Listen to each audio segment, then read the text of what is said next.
Hello, welcome to our channel, The Mind Cushion.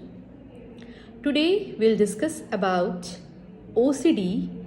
OCD में जो obsessional thoughts आते हैं, इंट्रूसिव थॉट्स आते हैं, उसको हम कैसे मैनेज कर सकते हैं, उसके बारे में जानने की कोशिश करेंगे.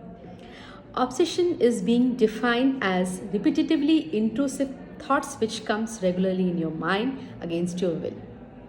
To overcome this fear and anxiety associated with obsession, हम एक प्रकार का कंपल्शन करते हैं और हमें रिलैक्सेशन महसूस होता है और हम इसको लॉजिकली एक्सप्लेन कर पाते हैं कि इस ऑब्सेशन से जो फियर हो रहा था, जो घबराहट हो रही थी, उसको हमने कैसे मैनेज किया.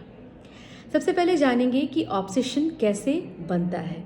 ऑब्सेशन को अगर हम जानने की कोशिश करेंगे तो इसका रूट कॉज कहीं ना कहीं आपके प्रीवियस इंसिडेंट से अटैच्ड होता है.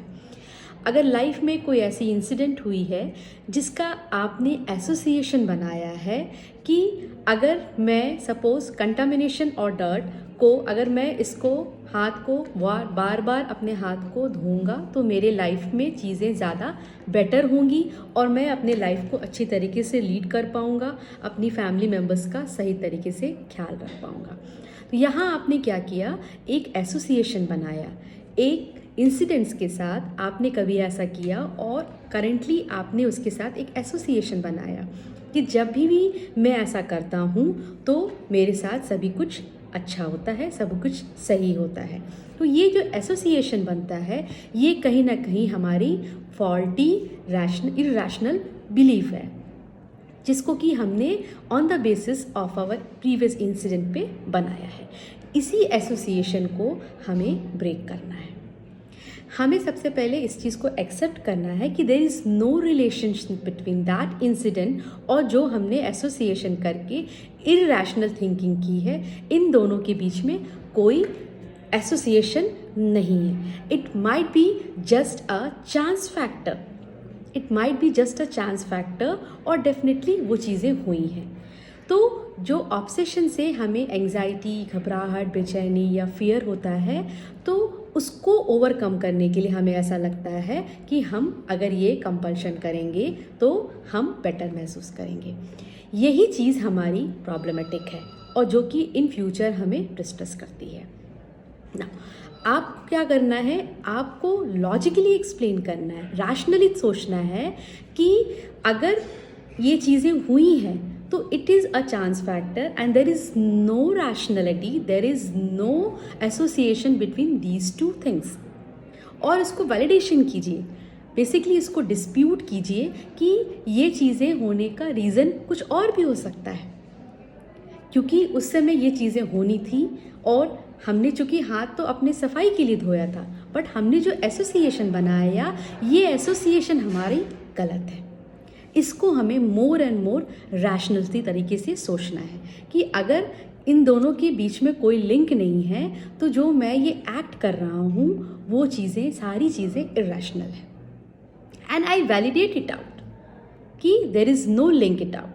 आप उसको डिस्प्यूट कीजिए और एक हेल्दी पैटर्न में सोचने की कोशिश कीजिए. देन जो आपका इफ़ेक्ट आएगा वो मोर रैशनल आएगा और आप अपने आप को रिलैक्स महसूस करेंगे. तो हमें क्या जानना है कि जो इंट्रूसिव थॉट होते हैं उसको हम रिलेट कर लेते हैं कि उससे जो हमें फियर और एंजाइटी हो रही है उस फियर और एंजाइटी को ठीक करने के लिए हमें कंपल्शन करना होगा, जबकि इन दोनों के बीच में कोई रिलेशन नहीं है. हमने एक एजम्पशंस बनाया और उस एजम्पशंस के बेसिस पे हमने ये इरैशनल थिंकिंग की, एक बिलीफ बनाई. इस इरैशनल थिंकिंग को आपको वैलिडेट करना है विद ए लॉजिकल एक्सप्लेनेशन कि इन दोनों के बीच में कोई रिलेशन नहीं है. अगर आपने हाथ धोया या कोई इंसिडेंट हुआ, उस इंसिडेंट से जो आपको डर हो रहा था उस डर को ओवरकम करने के लिए अगर आपने वॉशिंग किया अपने हाथ को, ये आपने जो एसोसिएशन बनाया, इन दोनों इंसिडेंट और आपके एक्ट के बीच में कोई रिलेशन नहीं है. ये आपकी इलॉजिकल है, देर इज़ नो रिलेशनशिप. तो ये अगर आप समझ पाते हैं तो आप अपने इंट्रूसिव ऑब्सेशनल थॉट को मैनेज कर सकते हैं. और अगर आप कंपल्शन करते हैं तो ये आपके ऑब्सेशंस को और बढ़ावा देता है. तो friends, what you have to do, you have to validate it out with a logical explanation कि there is no base for that. When you are able to dispute this illogical thinking, you are able to manage the obsessions. And hence, you can go for the deep breathing exercise जो उससे आपको thought से जो anxiety, fear या guilt होता है वो आप डीप ब्रीथिंग फोकस एक्सरसाइज से ठीक कर सकते हैं, मैनेज कर सकते हैं. तो आपको जहाँ लगता है कि मैं अपनी एंजाइटी को ओवरकम कर पा रहा हूँ उस कंपल्सिव एक्ट से, rather than in a more healthy way, you can do with the breathing exercise. So hence you feel relaxed and you are able to manage your obsessions. With the validation, you dispute your irrational belief in a more healthy way. So friends, इस validation से और डिस्प्यूटेशन से intrusive thoughts को dispute करने से आप अपने obsessions को मैनेज कर सकते हैं. So friends, please do take care of yourself and please take care of yourself in a better way. Thank you.